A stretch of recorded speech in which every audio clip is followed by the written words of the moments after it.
Well, as much of an update as possible on Gonzalo Lira.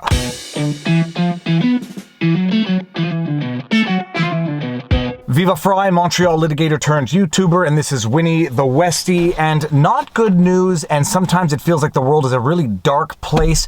A journalist known as Gonzalo Lira, or otherwise known as Coach Red Pill, who has been reporting live from Ukraine, he's gone missing, apparently, and it's not just that a journalist has gone missing while reporting in Ukraine, it's that a lot of people and a lot of so-called journalists on social media seem to be rejoicing in this fact. But we'll get back to that by the end of this vlog. Now, for those of you who may not know who Gonzalo Lira is, he's also known as Coach Red Pill. He is a self-proclaimed journalist who has been reporting from Ukraine. He has reinvented himself. According to a Daily Beast article, which we will also get to, he used to be something of a dating coach turned journalist, as though the fact that he used to be a dating coach somehow invalidates his ability to become a journalist. He was born in Chile, had been living in Ukraine when the invasion began, and was reporting daily, sometimes more than that, from the ground, reporting on what was going on in Ukraine. The Daily Beast article had painted him as something of a pro-Putin puppet. I've listened to enough of his stuff to know that he was by no means a pro-Putin puppet. But he was definitely a critic of Zelensky. Last night, during my live stream with Robert Barnes, our 109th episode, people in the chat were asking, where is Gonzalo Lira? Because a lot of people hadn't heard from him in a little while, and according to Gonzalo Lira himself,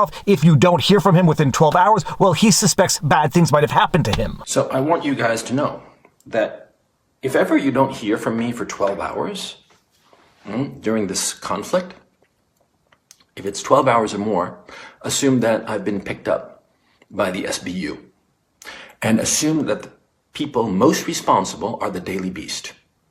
The Daily Beast, who deliberately lied about me, claiming that I'm not in Kharkov, admitted to the fact that people are looking for me and want to get a hold of me in the very hit piece that they wrote, and that they contacted the Ukrainian government to make them aware that I'm in Kharkov, make them aware of my significance, make them aware so they can send some SBU goons to get me. Understand what the Daily Beast has done. And when I said, in the title of this, that the Daily Beast wants to kill me, I'm not being hyperbolic. I was actually watching Gonzalo Lira live when he was talking about that Daily Beast article. According to him, the Daily Beast article, which was nothing shy of a massive hit piece, but that is not a problem in and of itself. Mainstream media writes hit pieces about people they don't like. According to Gonzalo Lira, that Daily Beast article actually sort of set off his location to the Ukrainian authorities. Not going to dignify the Daily Beast article with more coverage than this, but it was entitled, How a Sleazy American Dating Coach Became a Pro-Putin Shill in Ukraine. And so Gonzalo Lira took that article to be a hit piece on him in both the metaphoric and literal sense, and said to his viewers, if you do not hear from me within 12 hours, you know that something bad has happened to me. He said he was not being hyperbolic when he said that the people at the Daily Beast literally wanted him dead. I'm sure a lot of people watching him talk about that thought he was being hyperbolic, but lo and behold, it's now been a couple of days and nobody has heard from Gonzalo Lira. In looking into this story, I stumbled across another YouTube channel called I Earl Grey, and he found that Gonzalo Lira was supposed to be on someone's show named George Galloway, the mother of all talk shows, and they hadn't heard from him, and now the internet is very, very concerned about the well-being of Gonzalo Lira. His community post was also 3 days ago. That puts it on Friday. And no further uploads from 7 days ago with his interview with Scott Ritter, I believe, and some other shorts that he posted. Over on Twitter, we have Gonzalo Lira was scheduled to be on George Galloway's Mother of All Talk Shows TV today, April 17th. That was yesterday. Galloway confirmed he is unable to reach Lira. No show.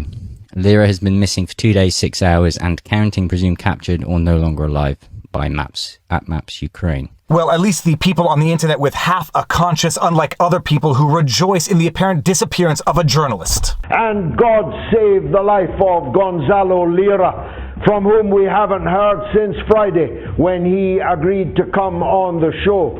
The airwaves are crackling with anxiety, even fear, at the sudden silence of the brave, intrepid war correspondent, a filmmaker, author, businessman trapped in Kharkov in the middle of the hell that is the war between NATO and Russia, being fought out over the dead bodies and the ruined buildings of the Ukraine. So to those who were asking the question last night during the stream, the news is that there hasn't been any news from Gonzalo Lira in a couple of days, which is itself very concerning, especially given the pinned tweet on his Twitter feed. Gonzalo Lira at Real Gonzalo Lira. You want to learn the truth about the Zelensky regime? Google these names. Vladimir Struk, Denis Kiriv, Mikhail and Alexander Kononovich, Nestor Shufrik, Jan Tuxior, Dmitry Jangirov, Elena Bereshnaya. If you haven't heard from me in 12 hours or more, put my name on this list. GL. So that's it. That is the latest update on Gonzalo Lira, and unfortunately it's no news, which under these circumstances means bad news. And what's really depressing and disgusting in all of this are the number of people rejoicing in, at the very least, the arrest of a journalist, and at the very worst, much, much worse, to a journalist. In fact, you might not even consider Gonzalo Lira to be a journalist, but if you think this is a good precedent, that this is somehow justifiable even in a time of war, you have no idea the Pandora's box that you are opening right now. So stay tuned. If and when there are any updates, I will definitely update this story, but that is the latest. And if you like my videos, you know what to do. Like, share, subscribe, yada, yada, yada. More important than anything, take care of yourselves, check in on friends and family, make sure everyone around you is doing well, and now you know your vlog. Peace out.